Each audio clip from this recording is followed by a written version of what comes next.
जिल्हा परिषद केंद्रीय प्राथमिक शाळा वसरणी तालुका नांदेड या शाळेतील इयत्ता दुसरीतील विद्यार्थी शिक्षण सप्ताहाअंतर्गत आपल्या समोर वडेश बहरला या मराठीच्या पुस्तकातील पाठाचे नाट्यीकरण करून दाखवणार आहे।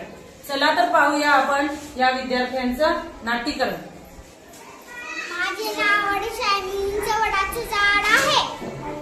माझे नाव पिनू आहे, माझे नाव पिनू आहे, मी पोपटाचा पिलू आहे। माझे नाव पिनू आहे, मी पोपटाचा पिलू आहे।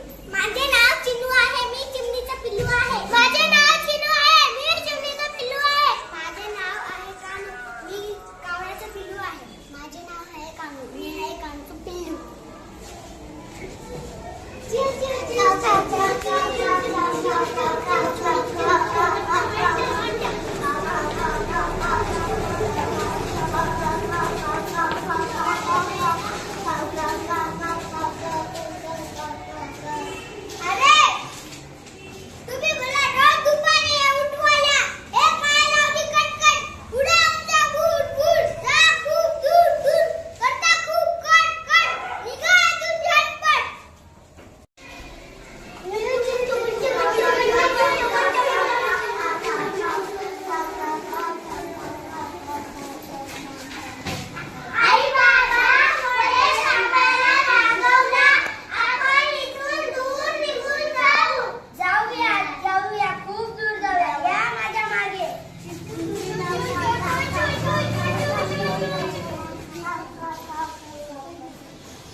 खूप छान।